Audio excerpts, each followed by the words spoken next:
Eu sempre gosto quando alguns atores começam a dirigir, e é bem curioso como em 2025 a gente teve algumas estreias, né. A gente teve a Scarlett Johansson com aquele The Great Eleanor, a gente teve o James McAvoy com um filme que também estreou aqui na mostra, eu esqueci o nome dele agora. A gente teve o Harris Dickinson e a gente teve, dentre todos esses filmes, o único que não veio para a mostra foi A Cronologia da Água, filme da Kristen Stewart. Curiosamente, dentre todos esses filmes que a gente falou, que eu citei aqui agora, esse foi o mais bem... que teve a melhor repercussão, né? Esse filme estreou A Cronologia da Água, filme que está em cartaz no cinema, filme dirigido pela Kristen Stewart. É um filme que ele estreou em Cannes, lá naquela mostra que eu sempre falo que é a mostra que eu mais gosto. Eu gosto mais de Um Sertão Regado do que eu gosto da mostra principal de Cannes. Ele não venceu, mas ele estreou na mostra Um Sertão Regado e na Câmara d'Or, né, que também é uma premiação para novos diretores, se eu não estou enganado. Ou é só de direção. De qualquer forma, ela estreou na mostra Un Certain Regard. Inclusive, foi engraçado que eu estava assistindo com a Bia, ela não sabia disso, né? Aliás, a Bia foi assistir esse filme sabendo só que era Kristen Stewart que dirigia. Uhum. Ela disse que preferia que fosse assim, que ela não queria saber nada. Na hora que apareceu a estampa Un Certain Regard, ela, olha que legal! A Bia tem a mesma pira que eu com Kanye nesse sentido. De qualquer forma, esse filme é baseado numa memória, né, não numa memória, né, num livro de memórias também de mesmo nome, A Cronologia da Água. É um livro lá da Lídia Yuknavitch, que é professora, poeta, escritora, e esse livro fez um grande barulho na época que ele foi lançado, ali em 2011. E desde que a Kristen Stewart falou que queria dirigir, ela falou que queria dirigir uma adaptação desse livro. Já tem alguns anos que ela tinha esse projeto, conseguiu aí o financiamento, foi para cima, conseguiu tudo o que precisava e lançou. É um filme que não parece ser muito caro, né, Gui? Eu Sim. falei sobre financiamento, ele tem toda a carinha de um filme independente e é sobre ele que a gente vai falar agora. Você já tinha alguma relação com esse filme, Gui? Ou com o livro? Você conhecia alguma Não, coisa? não conhecia nada, não conhecia nem na história original, né, o livro aí no qual ele é baseado. Não conhecia nada, assim, e pego totalmente de surpresa, assim. O máximo que eu tinha antes de ver o filme, eu tinha visto o trailer, tinha achado curioso, assim. Ele tem, né, pelo trailer você já percebe que ele vai ser bem diferente do convencional, assim, vai seguir uma estética, né, como se fosse VHS, assim, né, ele muda o aspecto do filme e tudo. Então, fiquei tentado aí também pela amostra, né. Você falou um pouquinho da amostra Amsterdã Regá, e quem ganhou ano passado foi aquele Um Olhar do Flamingo, como é que é? O Olhar Misterioso do Flamingo, né, que tá no cinema Olhar agora, a Misterioso do gente acabou Flamengo. não falando. É um filme que eu tô muito curioso também pra ver. Você sugeriu até que a gente gravasse, né? A gente quase assistiu esse filme Em algum pra momento gravar eu acho episódio. que em algum momento a Porque gente... você queria fugir de Velhos Bandidos. Eu vou deixar aqui registrado. Você Ah, falou, foi será que a gente não isso, fala dos foi semana Flamingos? Eu falei, passada, ah, é. pode Foi ser. semana passada, eu estava nessa busca incansável aí. E se você quer saber o que a gente achou de Velhos Bandidos, você volta aí um episódio que É, você vai achar rapidinho. e me surpreendo positivamente, assim, com o que ela entrega, assim, na sua primeira direção, né. Você falou do James McAvoy, o dele foi aquele California Shaming, né. California Skimming, isso, Skimming, California isso. Skimming. E o do Harris Dickinson, eu esqueci o nome do filme agora. Usher. Usher? Erkin. Erkin. É Hum. o filme do. Então é The Great Eleanor, Erkin, California Skimming, todos desses atores aí. Se você é uma pessoa que também gosta de ver. Né, que a gente tá acostumado a ver a pessoa de frente com a tela e como que ela faz por É. bastidores. A Kristen Stewart falou que sempre quis dirigir, né? Os pais dela trabalham com cinema, a mãe dela, então ela falou que sempre gostou de bastidores, assim. E legal que agora ela conseguiu, né? Eu sinto bastante diferença nessa adaptação que ela faz, porque quando a gente vê ator dirigindo, né, na maioria das vezes, ele acaba indo para um cinema muito mais interpretativo, né? Porque como ele é ator, ele vai focar no próximo ator, né? Então ele vai trazer aqueles filmes que jogam todo o peso na interpretação, no ator, nos Hum, personagens. Aqui ela faz um negócio totalmente diferente, né? Eu sinto que ela vai para um negócio muito mais experimental, um negócio muito mais artístico, um negócio que um uhum. diretor faria mesmo, né? Não que ela não seja, né? Ela tá nesse papel agora, mas Ela é, ela né? é, Agora ela ela. é de fato uma atriz, né? Então, Tu ficou surpreso com a qualidade de pensar as coisas, da fo- direção, de fora como da pensar os caixinha, né? É, frames, da identidade que ela projetou já já no seu primeiro imprimiu, filme, é é. isso? É, eu gosto bastante do que ela traz, assim. Já falando sobre exatamente isso, eu acho que é um filme muito bonito, visualmente falando. Eu acho que ele é bem criativo. Assim, ele é bem criativo em relação a não fazer do modo convencional, mas ao mesmo tempo eu acho que ele cai nas montagens indie, na coisa do artista, sabe? Da coisa um pouco mais artística. Ele não é um filme super diferente, do que já é independente, entendeu? Ele não é super Uhum. diferente do que já é diferente. Eu acho que ele não traz necessariamente nada inovador, revolucionário. Mas eu acho que a Kristen Stewart ela tinha uma ideia muito clara do que ela queria com esse filme.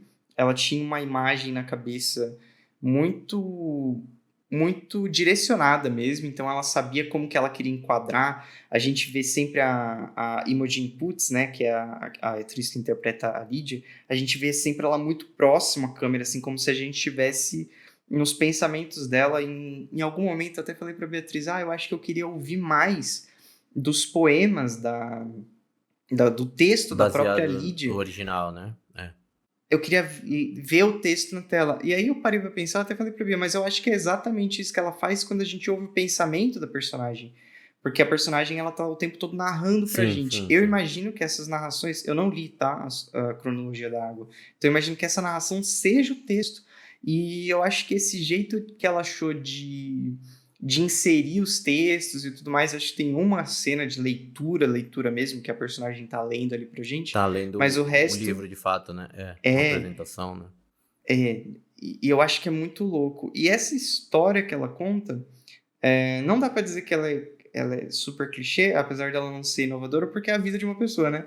A vida é clichê mesmo, né? A vida das pessoas é parecida, né? A gente sempre vai encontrar os ecos. Mas mais do que isso, eu acho que ela o jeito como essa personagem cai nos mesmos erros, entre aspas, ou cai nas suas próprias armadilhas mentais e ela sai disso e entra de novo, e sai disso e entra de novo. Esse ciclo, eu acho que ele dá uma arrastada ali na metade do filme. O jeito como a própria Kristen Stewart tenta contar essa história, eu acho que ela tenta colocar todos os aspectos. Então, tem hora que ela vai falar sobre é, BDSM, por exemplo, que ela só pincela, coisas mais sobre a própria sexualidade da personagem, ela coloca aqui, tira ali, coloca de novo, ela dá um foco nos casamentos. Tem hora que ela narra, tem hora que ela não narra. Eu acho que o filme é meio bagunçado, assim. Eu acho Uhum. que é um filme que fica meio maluco. Não que isso seja uma característica negativa. Eu acho que ela é uma bagunça boa. Eu acho que a Kristen Stewart, ela queria falar muitas coisas, assim como a própria Lydia queria falar muitas coisas. Eu acho que esse estilo meio bagunçado combina com essa personagem. Ele faz com que seja um filme melhor porque ele é bagunçado? Não necessariamente, mas eu não acho que todo filme tem que ser perfeito, entendeu? Eu acho que ele é um filme bagunçado de propósito, eu acho que combina com a estética que ela tá entregando e eu acho que combina com a história da pessoa que ela tá contando também. A pessoa e barra personagem, né? Da Sim. própria Lídia. Falando um pouco sobre esse caos, assim, e um pouco do que você fala, né, que ele tenta ser muito diferente, mas ele é igual muita coisa, esse cinema, né, experimental, assim, então ele é diferente do que a gente tem, mas muito igual tudo que já se tem, né, né, quando se Aham. quer fazer algo diferente. E eu fiquei um pouco com isso também, eu falei: "Pô, mas será que eu gosto disso? Será que eu não gosto?". E uma coisa que eu fui ver, o livro é um pouco assim, né, ele é esses fragmentos. Eu estava vendo pessoas falando sobre o livro, né, eu também não li, mas estou muito curioso, porque eu acho que essa história no livro ela deve ser muito melhor, assim, e o livro é um pouco isso, assim, porque a nossa memória é assim, né, quando a gente lembra, principalmente, né, a gente pega, ela vai contar ali desde a infância até os dias atuais, onde ela tá escrevendo o livro lá com seus 30 anos, mais ou menos. Então, quando ela 30 tá não, muito muito criança, mais. é muito mais fragmentado, né? A gente tem cortes de lembrar de um mini pedacinho e, e aí toda rola, né? De alguma forma rola uma censura, né? Às vezes até a memória se boicotando de algumas coisas para se proteger, né? Então, eu sinto que ele é um pouco isso também, porque o livro deve ser muito assim, pelo que eu vi ele é, e ele deve ser muito isso, tipo, ela contar de algum momento e aí isso fazer link com outra coisa e ela vai, aí depois ela lembra de outra coisa, aí ela volta, sabe? Tipo, ele fica nesse vai e vem e aí quando ela é mais jovem, quando ela tá mais adulta, esse fragmento ele é muito maior, né? E ele é mais cheio de detalhes e tal. E Mas ele é sempre mais quando ela linear também, né? e sempre que ela tá criança, é um negócio meio bagunçado, assim, sabe? Tipo, lembra de algumas coisas, lembra da cara que a pessoa falou, que a pessoa teve, ou de como que a pessoa falou, né? Ou do que você estava fazendo quando aquilo aconteceu. E eu acho que tem uma coisa muito. O filme ele fica mais bagunçado quando a mente da própria personagem tá mais bagunçada. E conforme ela vai se encontrando, ela vai se entendendo, ela vai entendendo por que ela é do jeito que ela é Uhum. e tudo mais, e ela reflete mais, eu digo, a própria personagem Sim, na sim. sua vida, né? Conforme ela vai se entendendo melhor, o próprio filme fica mais linear. Tanto que o fim do filme ele é bem convencional, assim, ele fecha os arcos, ele tira o que é desnecessário, ele não fica com mais inserções do que precisa, ele é bem feliz, entre aspas, né, pelo menos em relação ao que foi a tragédia, que foi a vida dessa mulher, ele é mais feliz e tudo mais. E é o momento dela tá se resolvendo, né? É, Porque tudo isso também é um processo de identificação, de superação, de se encontrar, né? De transbordar, né? Porque é todo esse processo. Eu imagino ela, né, escrevendo isso para se resolver, se aliviar e um processo terapêutico, né? Então, quando ela termina, que ela já passou por isso, ela tá transformada ali praticamente, né? total. Então, eu acho isso tudo muito potente, muito bonito, assim, do filme. E uma outra coisa que eu fiquei muito curioso de ler o livro, e não talvez só esse, mas ler os contos, os curtas, os outros ensaios da própria Lydia, é que a personagem ela tem uma coisa de desafiar a norma, a escrita do que tem naquele momento, entendeu? E é engraçado como tem vezes que ela ainda está estudando e ela tá lendo e personagens falam assim, nossa, mas eu tô incomodado com isso daqui que tá sendo escrito. Mas por que incomoda tanto ela falar sobre os temas que ela vai falar? Sobre abuso, sobre sexo, e sobre corpo, e sobre... o jeito como ela vai falando sobre essas coisas é muito visceral, muito cru, muito na cara, assim. Eu acho bem curioso o jeito como ela... Como a personagem escreve dessa forma, que é o que você falou, como se ela estivesse gritando, né? O começo ela fala pouco, porque ela fala que perdeu a própria voz, né? Quando era criança. Então, ela encontrou desse jeito, gritando mesmo. É muito louco.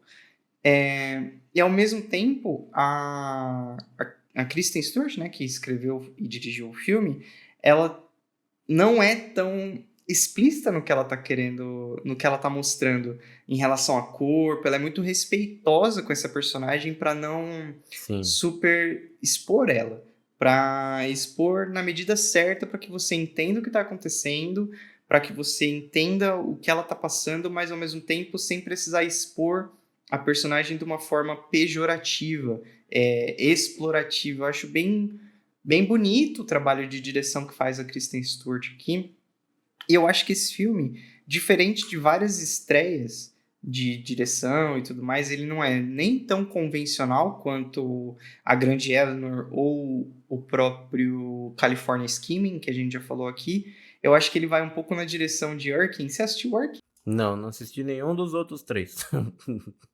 E Erkin tem também um final meio pirado, meio toca o zaralho e vai embora.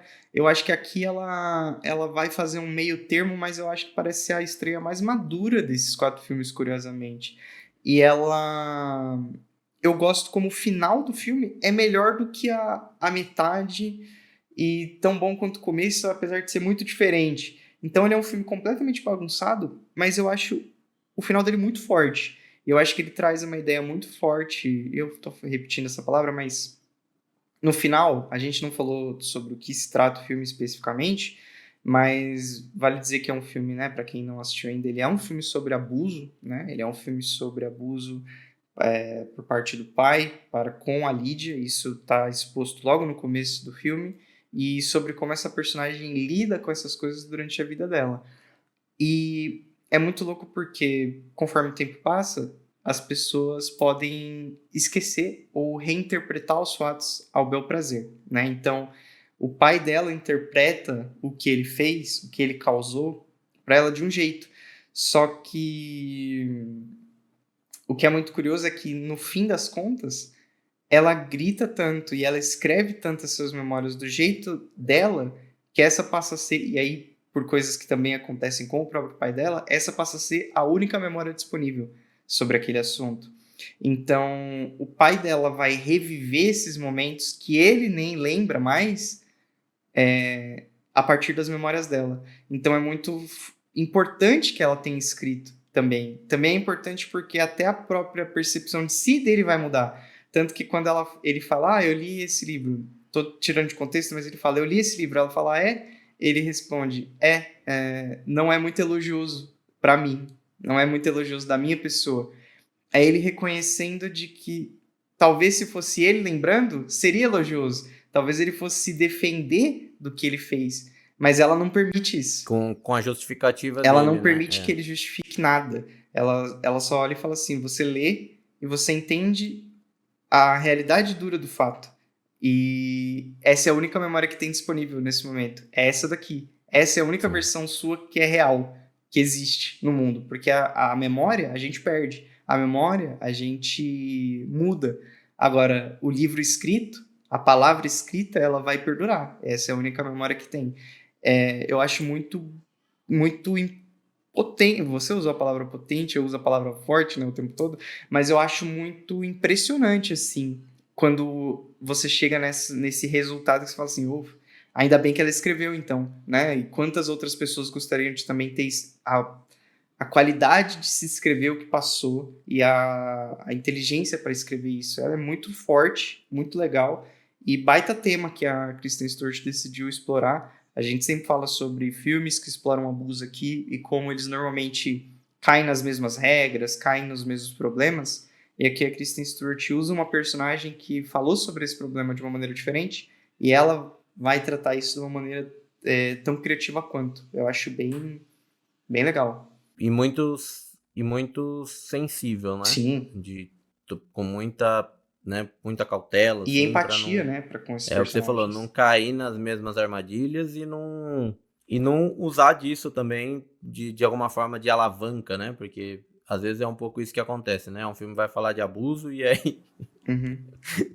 e aí vai querer fazer emoção com a cena do abuso, né? Coisas Sim. assim do Sim, tipo, né? sim, sim. Não, Tipo, completamente então outra coisa. vou emocionar o público forçando isso aqui pra falar sobre isso aqui, Vou sabe? Tipo, chocar, por exemplo, então, ela não vai por aí. Aliás, é, o começo que vai ter mais disso, ele não mostra absolutamente nada e ele ainda te deixa incomodado só com a potencialidade do que está acontecendo, entendeu? Você sabe o que está sim, e acontecendo. você já entende, mas você não vê. E isso que eu acho que é potente e pode funcionar até com aquele negócio da pessoa não querer lembrar, tipo, que aquilo seja de alguma forma uma memória visual que a pessoa tem. Pô, eu quero lembrar até aqui, depois eu sei o que acontece, mas eu não vou nem visualizar isso aqui, sabe? Tipo, não precisa disso, sabe? Vamos só até aqui. E uma coisa que eu sinto do filme, ele é muito experimental, né? Isso é uma coisa que a gente já falou, mas eu sinto que uma coisa que ela tenta fazer, ela tenta não, ela faz bem até, é ele ser de alguma forma muito sensorial, assim, dela mostrar toques, dela deixar alguns momentos de respiro, de às vezes só som, né? Tem alguns momentos, por exemplo, dela escrevendo, e aí é quase um ASMR, né? Tipo, ela escreve, a atriz escrevendo o diário ali, né? E aí tem, né, alguns momentos assim e tal. Então eu acho que ele tenta evocar muito essa sensação, essas sensações assim, sabe? E eu acho que um dos grandes problemas do filme pra mim, né, não um grande problema, mas eu acho que é onde ele deixa a desejar, é não criar muito esse vínculo, assim, sabe, tipo, eu sinto que a gente acompanha ali a vida da personagem durante 15, 20 anos, praticamente, né, a gente vai acompanhar uma grande trajetória ali do amadurecimento todo ali, então 10, 15 até uns 30, 25, 30. E é muita coisa que acontece e tal. Eu acho que às vezes perde-se o foco e algumas coisas perdem o poder. Às vezes, de tão rápido que acontece uma coisa e outra, né? Na vida, os dias e dias, né? São 24, Sim, ela 48, joga né? muita coisa. São horas e horas. Aqui, como é muita coisa, é muito, né, muito enxugado, é um filme curto, né? Pro que acontece, ele tem ali suas 2 horas e 10. Eu sinto que se ele fosse maior, né, para não precisar remover nenhum trecho da história da personagem, né, da atriz, da autora, ele teria que ser maior para a gente poder ter mais tempo para lidar com os acontecimentos, com tudo isso, sabe? Tipo, não só todo o abuso, mas o que esses traumas vão desencadear na vida dela, né? Como que ela vai lidar com as relações, como que ela vai ser, como que ela vai agir, todas essas coisas que vão, né, através dos traumas e tudo que ela passou, o quanto isso vai afetar a vida dela e as coisas que vão acontecer também, porque a vida não é fácil, né? Pra ela, The em Life Snake, né? especial, a vida cobra mesmo. Loucura. E eu sinto que o filme ele perde assim esses momentos assim de falar, pô, vamos ficar um pouco nisso aqui. Você vai sentir essa dor comigo? A gente pula de alguma forma rápido, né? De fases para fases, né? O filme ele é até dividido, né, por esses capítulos assim. Mas os capítulos. São quase as fases da vida Eu nem dela. sei se eu sou tão fã Eu sinto que da ele divisão em capítulos, viu? Acho que fica meio tipo. Ah, beleza. talvez isso seja alguma coisa que ela trouxe do livro, né? E talvez seja uma importância, assim, porque você percebe que ela muda um tanto de parte para parte, assim, às vezes são as etapas, né? Quanto ela vai mudando de um trecho para outro, né? Aliás, você sabe que a Lídia ela é amiga do Chuck Palahniuk, né? Palahniuk. Não. Eles são amigos e, tipo, eles eram do mesmo grupo de escrita, assim. Então dá pra sentir que era um É aquele grupo. grupo que a gente vê lá. Não sei se dizer, mas eles escreviam, tipo, juntos, assim. Não aquele grupo de escrita do Ken Kesey, não esse grupo de escrita, mas depois que ela já tinha escrito e tudo mais, ela se encontrava com outros escritores e tal, ela tem alguns amigos, dentre eles o Chuck, que escreve, pra quem não sabe quem é, o que escreveu o Clube da Luta, né? E você vê que eles têm mais ou menos a mesma vibe, assim, esse estilo meio dedo na cara e falar as verdades nuas e cruas, eu acho bem curioso. Lógico, estilos diferentes, mas com o mesmo sentimento para com a vida, eu acho bem curioso.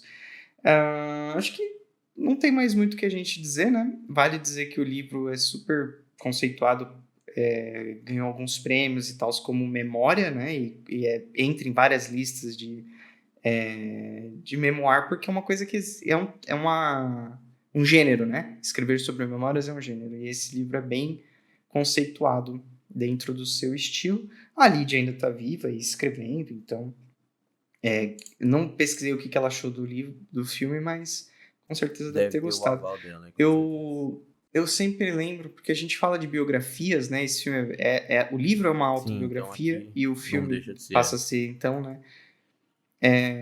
Por mais diferente que seja, eu gosto quando a gente tem biografias diferentes. Eu tava lembrando que esse ano eu assisti um filme que estreou na MUBI chamado A Cor do Romã, que é uma biografia sobre um poeta romeno, eu acho, de 1500 e qualquer coisa, sabe? Tipo, do século XVIII, assim, 1600, bom, bem antigo. É um filme de 1h20, um filme armeno. Cara, que filme bonito. E ele vai pegar e vai fazer assim, já que a gente tá falando sobre um poeta, a gente vai fazer com que cada frame seja uma poesia. Então é um filme meio sem pé nem cabeça, assim, mas você entende, se você assistir tudo, você entende a pintura do que foi escrito ali, entendeu? E você entende mais ou menos Meio o que esse carta cara de Van Gogh. defendia, mas ele não tem. Então, não, porque ele não é muito falado, ele não tem muito diálogo, ele não tem nem muita. Mas ele é uma poesia visual, entendeu? Ele é uma grande poesia visual. E para um poeta super importante para a cultura armena, é assim que tem que ser. E eu acho que aqui é o que a Kristen Stewart faz, guardadas as devidas proporções, é mais ou menos isso. Como que a Lídia é, que tipo de coisa ela escreve e como é que a gente pode respeitar o estilo de escrita dela visualmente. Eu acho que ela faz essa tradução muito bem. O estilo de escrita barra a vida, né? Porque também é isso, né? É, É um respeito mútuo, um respeito duplo, né? De respeitar tudo, né? Porque ainda viva, né? Ainda fazendo não, sua e eu acho obra e que tal. biografias têm que ter esse tipo de pensamento, entendeu? Eu acho que é um bom exemplo de uma boa biografia, porque a gente está acostumado a ver 1 milhão de biografias por ano, e são poucas as que de fato se destacam de alguma forma, entendeu? E eu acho que esse é um bom ponto. Um respeito quando merece, né? Não precisa passar pano pro Elvis, né? Não, mas não precisa merecer. Eu acho que tem que respeitar algum estilo, entendeu? Eu acho que a biografia do Elvis é boa, por exemplo. Eu gosto. E ela passa pano. Não passa pano?